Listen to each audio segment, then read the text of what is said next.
Divided, Chapter 1, The Future of the Family. The family unit is the greatest form of governance known to man. These words, first spoken by Vivek Ramaswamy, resonate deeply with me.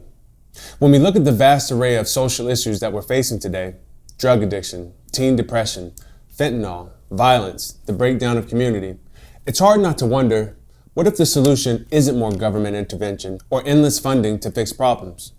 What if the real answer lies in something far simpler, yet far more profound, the preservation and strengthening of the nuclear family? I believe that most of the problems that we're pouring billions of dollars into solving today could be alleviated if we just redirected our focus back to families.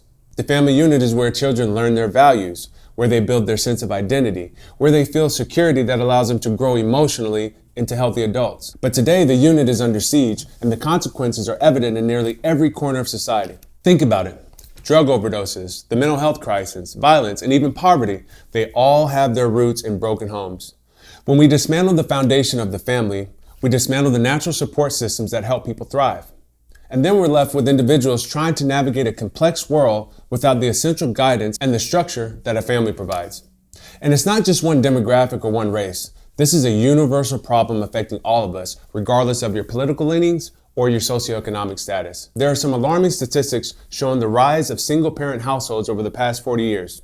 We know that children raised in homes without both a mother and a father are statistically more likely to face a range of challenges from lower educational attainment to higher risk of emotional and behavioral problems.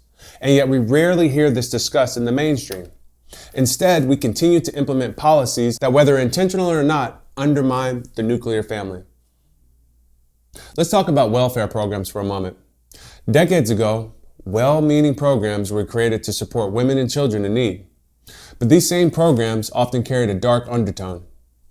If there was a man in the house, the family would be disqualified from receiving support. What kind of message did that send?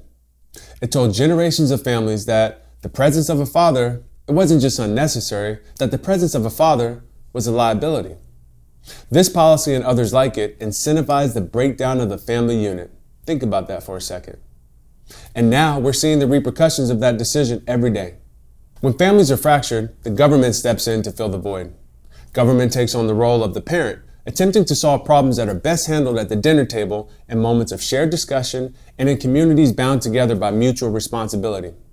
But the state cannot replace the love, the guidance, and the stability that a family provides.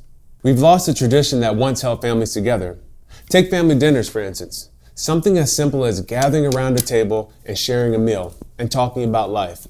This is where worldviews are shaped, where children learn how to think critically and where they develop their moral compass. Yet how many families actually never sit down to eat anymore? The demands of modern life have turned family into more of a luxury rather than a necessity. Kids are glued to their screens, parents are working long hours, and meaningful conversation has become an afterthought. In fact, for most families, it's actually kind of uncomfortable because they're not used to talking about anything. Religion, too, used to play a central role in the family life. Families went to church together, they prayed together, and developed a shared understanding of their place in the world. But today, with the decline of religious participation, that bond has weakened. And with it, so has a sense of shared values and moral clarity that once united communities in America. We're living in a world where the government has taken on a larger and larger role in how we live our lives, particularly on how we raise our children. Yet the truth is that no institution, no school, no political agenda, no program can do a better job of raising a child than a family that is united with purpose, values, and love. We need to bring family back to the forefront of our discussions about societal well-being, and we need to stop looking to the government as the answer for every problem. Here's the reality. If we focus on strengthening families, we won't need to spend the billions of dollars that we're spending trying to solve problems that honestly shouldn't exist in the first place.